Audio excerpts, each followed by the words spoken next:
Pakistan's benchmark KSE-100 Index staged a strong recovery on Wednesday, gaining more than 2,000 points by 10:55 a.m. as investor confidence improved. The index rose 1.33% from its previous close of 156,177.12 points to reach 158,382.00 points during early trading hours. Market analysts linked the rally to a sharp decline in global oil prices.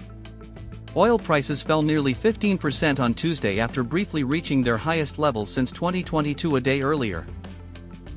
The drop came after Donald Trump suggested that the war with Iran could end soon, easing fears of potential disruptions to global energy supplies.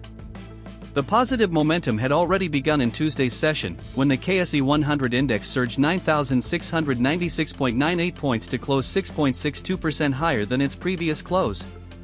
The recovery follows a turbulent start to the week. On Monday, the index closed at 146,480 points after plunging 11,015 points, or 6.99%. Marking the second largest single-day decline in its history and wiping out more than 1.09 trillion rupees in investor value.